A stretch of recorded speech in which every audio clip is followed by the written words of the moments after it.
Dear Dr. Love, magandang gabi po sa inyo at sa lahat ng inyong mga tagapakinig. Ako po si Laura ng Pampanga. Senior citizen na po ako at ganun din po ang aking asawa. Kasama ko pa rin po sa bahay ang aking asawa at ang bunso naming anak na nasa 30 anyos na. Brother June, pasensya na po kayo at sa edad kong ito, heto't kailangan ko pa rin sumangguni sa suliraning kinakaharap ko. Ako po at ang aking asawa ay hindi kagandahan ng naging buhay. Kasal po kami, pero meron po kaming parehong kanya-kanyang anak sa mga una naming asawa. Pero isa lamang po ang anak namin sa isa't isa. Ang anak ko po sa una kong asawa, may mga pamilya na. Nasilip na lamang po sa akin paminsan-minsan, samantalang ang anak naman po ng asawa ko hanggang ngayon ay mga nakasandal pa rin po sa kanya. Mga matatanda na at may pamilya na rin po. Ang nakaiinis po at ang pinoproblema ko po, Brother June, ang anak ko po na bunso na bukod tanging anak namin, tila baga naging tagasalo niya ng obligasyon. Naaawa po ako sa anak ko. 30 anyos na po siya pero hindi pa rin po magawang magpamilya dahil nauubos halos ang buong buhay sa kakakayod para sa aming mag-asawa. At isinama pa ng asawa ko ang mga anak niya. Brother June, ang anak ko po ang nagbabayad ng upa ng mga kapatid niya sa ama. 4 po ang mga yun at may mga anak na rin. Siya rin po ang hinihingan ng panggastos araw-araw. Bukod po dyan, ang anak ko rin po ang bumabalikat ng bayarin dito po sa aming bahay. Maging ang pang-araw-araw at mga panggamutan naming mag-asawa. Hindi man po magsalita ang anak ko, alam ko po, ramdam ko po, pagod at hirap na po siya. Nasasaktan po akong makita na parabang nauubos ang buhay niya para sa amin at sa mga kapatid niya sa labas. Hindi naman po sa masama ang ugali ko, hindi rin naman po dahil sa hindi ko naman mga anak yung mga yun, ang akin lamang po, nasasayangan po ako sa buhay ng anak ko. Gumapang para makapagtapos ng pag-aaral, nangarap para hindi matulad sa amin ng kanyang ama ang buhay, pero eto siya ngayon, hindi makaahon dahil sa bigat ng mga dinadala. Madalas po naming pag-away ang mag-asawa ang issue na ito, Brother June. Lagi kong sinasabihan ng asawa ko na baka pwedeng pagsabihan niya mga anak niya na huwag namang abusuhin ang anak namin. Huwag iasa sa anak namin ultimo mga bisyo nilang pang-inom at pang-yosi. Nadudurog po ako, pero ang asawa ko magagalit lang po sa akin at sasabihin pabayaan ko na lamang daw po at gano'n naman daw dapat ang magkakapatid. Pero Brother June, kawawa naman ang anak ko. Sa tuwing susubukan ko namang kausapin ang anak ko kapag nakakakita ko ng libreng oras niya, ngingitian niya lang po ako, Brother June, at sasabihin po sa akin, okay lang, Nay. Hindi ko na mapipigilang pumatak ang luha ko kasi bilang ina, nababasa ko na hindi okay ang ngiti niya. Minsan naman, binibiro ko siyang mag-asawa na para sakaling kapag nakapag-asawa na siya, maputol na ang ugnay niya sa mga kapatid niya at i-prioritize niya ang buhay niya. Kaya nga lamang sobrang subsub siya sa trabaho. At sa tuwing bibiruin ko siya, sasagot lamang po siya na wala raw magtsatsaga sa kanyang lalaki dahil halos sa opisina na raw siya nakatira. Ako naman po kahit senior na, sinubukan ko pong mag-apply kahit pagbabantay ng mga tindahan. Wala nga lamang pong tumanggap sa akin siguro dahil nga matanda na ako at mabagal ng kumilos. Sa hangarin ko naman po kasi ay para kapag nagkaroon ako ng kita, ako na ang sasalo sa mga bayarin sa bahay namin, makabawas man lamang sa pasanin ng aking anak. Pero wala pa rin po akong maitulong at magawa. Brother June, ano po ba ang pwede kong gawin? Gusto ko pong matulungan ang anak ko, gusto ko pong maging masaya siya sa buhay, ayoko pong mapako siya sa pagiging tagabuhay lang ng mga kapatid niyang ni minsan hindi nasubukan magbanat ng buto, mga lalaki pa naman.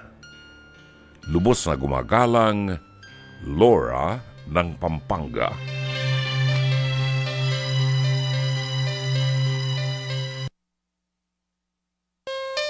Maraming salamat, Laura. Sana ay nakikinig ang iyong asawa sa programa natin ngayon.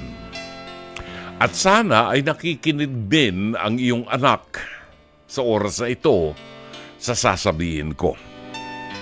Tungkulin ng mga magulang, kayong mag-asawa, hindi ko naman kayo pwedeng diktahan dahil umibig kayo di ba? Ang inibig mo isang lalaki na mayroon na ring mga anak. At ikaw naman may anak din, di ba? Pero hindi naman pabigat. Ngayon, nagkaanak kayong dalawa, at yung anak mo, 30 anyos ng babae, hindi pa nagkakaasawa dahil sumusuporta sa inyo. Sana ay nakikinig ang asawa mo at hindi mo nabanggit ang kanyang pangalan. Well, doon sa asawa ni Laura ng Pampanga na nagpadala ng liham na ito, kaibigan, hindi ko alam kung ikaw senior citizen na. Kung ikaw senior citizen, gamitin mo ng utak mo, yung nalalabing utak mo, nalalabing common sense mo. Habang matino pa pag-iisip mo, gamitin mo na. Huwag matigas ang bungo, maniwala ka sa akin. Bakit ko sinabi? Kasi naman, kung hindi ka ba naman isang tangat kalahati, yung mga anak mo sa una na may mga pamilya na hindi naghahanap buhay, pati upa sa bahay, iaasa doon sa anak mong bunso na babae. Ang kakapal ng mukha ng mga anak mo. Ewan ko kung kasing kapal ng mukha mo. Kasi naman tumanda ka ng ganyan, hindi mo pa nalalaman ng tama at mali. Bakit pinaaasa mo dun sa anak mong bunso ang buhay ng mga anak mong may asawa na, mga lalaki pa naman, ayaw maghanap buhay at magbanat ng buto at iaasa ang lahat pati upa sa bahay sa anak mong bunso? Di ba? Pakapalan lang ng mukha yan Pasensya na ha. Kasi kailangan sabihin ko yan. Pag hindi ko sinabi, baka hindi ka magising sa katotohanan. Isang ka naman nakakita ng mga lalaking marunong maghubad ng brief, marunong maghubad ng panty ng asawa, at marunong makipagtalik para magkaanak. Pero hindi marunong gumawa ng paraan para maghanap buhay, baratin ng buto, para mayroong pambayad sa uupahang bahay. Talagang pakapalan ng mukha yan. Pasensya ka. Kasi kahit personal na humarap ka sa akin, yan din ang sasabihin ko sa iyo, wala kang turong maganda sa mga anak mo. Irresponsable ang mga anak mo. Kaawa-awa yung anak mong bunso, maniwala ka. Laura, sana nakikinig yung anak mo. At kung nakikinig man siya, anak, makinig ka sa akin. Hindi mo kinakailangang pasanin ang mundo. May sarili kang buhay.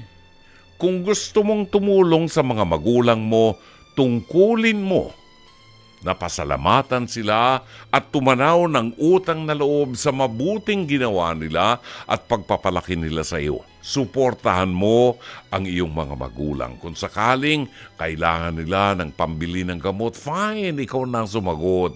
Kung kailangan bumili ng pagkain para sa inyong umaagahan, tanghalian na po, fine, sige, ikaw na sumagot. Mga magulang mo yan. Pero yung mga kapatid mo sa labas, na matitipuno ang katawan, mga lalaki at may kanya-kanyang pamilya na umuupa ng bahay, ano't iniaasa pa ang upa ng bahay sa'yo? Pati pagkain nila, hindi na tama yan, anak. Kailangan meron kang panahon para planuhin mo ang buhay mo at maging maligaya ka rin, katulad ng ibang mga kapatid mo.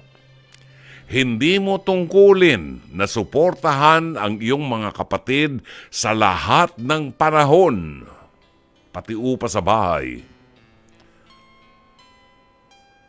Isipin mo ang buhay mo.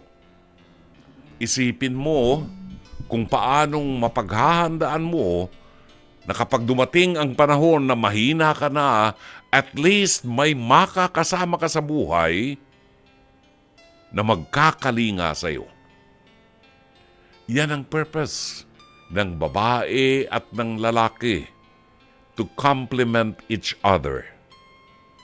At tungkulin mo para sa sarili mong buhay na ihanda mo ang iyong buhay sa kinabukasan. Tigilan mo ang pagsuporta sa iyong mga kapatid sa ama na mga batugan, hamo silang magutom at tumirik ang mata para matutuhan nilang magbanat ng buto. Sana'y natulungan ka ng palatuntunang ito. As always, Dr. Love.